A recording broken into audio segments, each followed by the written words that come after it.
जय माता दी भक्तों, अभी कुछ देर पहले हमने आपको माँ बाबे वाली के दर्शन करवाए। वो इसीलिए करवाए क्योंकि बारिश की वजह से बहुत सारे हमारे भक्त थे जो माँ के दरबार में नहीं पहुंच सके, तो खास उनके लिए था। मेरे साथ पंडित सुरेश शास्त्री जी हैं, उनसे बातचीत करेंगे कि नवरात्रों में हवन कितना महत्वपूर्ण होता है। जय माता की। हवन का अगर मूल से समझा जाए तो ही ठीक है, क्योंकि संपूर्णता समझने में बहुत ही विस्तार पूर्वक समझने में बहुत ही समय लग जाएगा। यज्ञ में विष्णु, यज्ञ वे श्रेष्ठतमः। यज्ञ ही भगवान विष्णु है और यज्ञ ही सर्वश्रेष्ठ है। यज्ञ से बारिश होती है, बारिश से अन्न होता है और अन्न से हमारा जीवन चलता है। नवरात्रों के इस महाउपलक्ष्य में माँ भगवती की उपासना आराधना करनी चाहिए और उपासना के उपरांत हवन यज्ञ अवश्य अपने अपने घरों में करना चाहिए या मंदिर में सामूहिक तौर पर करना चाहिए। आज तृतीय नवरात्र माँ चंद्रघंटा के निमित्त है। खड़गं चक्र कदेशु चाप परिघान शूलम भुषुंडिम शिरः शंखं संदधति करस्तिनयनाम सर्वांग भूषामृताम नीलाश्मदुतिमास्य पाददशकां सेवै महाकालिकां या मस्तो सुपिते हरहु कमलजो हंतुम मधुम केटबम्मा। माँ चंद्रघंटा माता आप सब भक्तों की मनोकामना पूर्ण करे, आप सब भक्तों का कल्याण करे। शूरवीरता की प्रतीक दुर्गा माँ चंद्रघंटा तीसरे रूप में माता दुर्गा के इस स्वरूप की पूजा की जाती है, आराधना की जाती है। माँ के इस स्वरूप को ध्यान में रखकर संसार में रहते हुए यहाँ सभी दुखों के से निवृत्त होकर सुखों की प्राप्ति होती है और परलोक में ही सुख को भोगता है। इनके मस्तिष्क पर जो घंटे के आधार का आधा चंद्रमा है, इसलिए इनका नाम जो है माँ भगवती चंद्रघंटा कहलाया। तो माँ भगवती आप सब भक्तों का कल्याण करें, माँ बाबे वाले आप सब भक्तों को आशीर्वाद प्रदान करें। जी, किन ऐसी चीजों का ध्यान रखना होता है कि खास तौर पर नवरात्रों में किन बातों को हम अपने घर पर और अपने जीवन में ध्यान रखना होता है? निषेध, देखिए आज के समय में हर व्यक्ति जो जानता है, जैसे नाखून काटना, बाल काटना, जहाँ मतलब कुछ भी तामसिक वस्तुओं का नहीं खाना, ये सारी चीज़ें होती हैं। तो जितना जो हो सके उतना करने की जरूरत है और उतना करना चाहिए। परंतु भगवती की उपासना आराधना करने से ये इन पापों से भी माँ मुक्ति दिला देती है।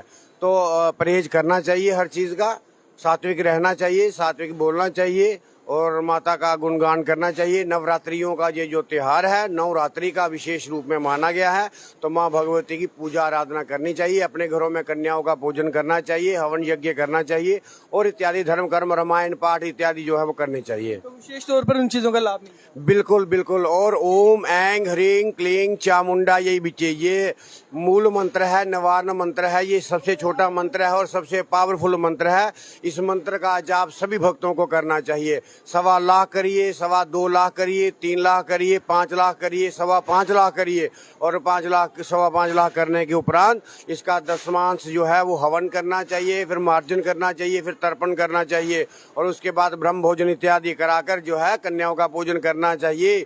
इससे संपूर्ण फल की प्राप्ति होती है और जजमान की मनोरथी की जो है, जो जिसने ये कार्य किया हो, जिस कार्य हेतु ये कार्य किया हो, वो कार्य सिद्ध होता है। माता रानी सिद्धि प्रदान करती है, 9वें दिन उसके घर में सिद्धि देकर ही जाती है। पंडित जी, जो लोग अपने घरों पे हवन नहीं कर सकते तो क्या यहाँ पर आकर करते? देखिए, यहाँ पर अखंड अग्नि चलती है। यहाँ पर नवरात्रों के सिवाय भी हवन जो है चलता रहता है, परंतु नवरात्रों में जो है विशेष तौर पर माँ भगवती की चंडी की उपासना जो है, चंडी का हवन यज्ञ सतचंडी इत्यादि चलते रहते हैं। तो आप अगर घर में नहीं कर सकते तो माता के दरबार में दर्शन करने आ जाइए और साथ में जो है हवन आहुति दीजिए। और फलाहार की व्यवस्था यहाँ पर है, भोजन की व्यवस्था यहाँ पर है, तो आकर जो है माता के आशीर्वाद जो है वो प्राप्त करना चाहिए। क्योंकि आप लोग आओगे तो ही हमें भी और माता को ये लगेगा कि भाई हमारे भक्त भी हैं या हमारे अनुयायी है। क्योंकि आप लोग ना आएंगे तो रश होगा नहीं, रश होगा नहीं तो फिर वो नवरात्रों का त्योहार किस प्रकार हुआ। तो यहाँ पर आप देख रहे हैं खुद ही कि रश तो है ही नहीं है, क्योंकि आज मंगलवार है। मंगलवार ऐसे ही रश ज़्यादा हुआ करता था, आज तो बिल्कुल रश नहीं है।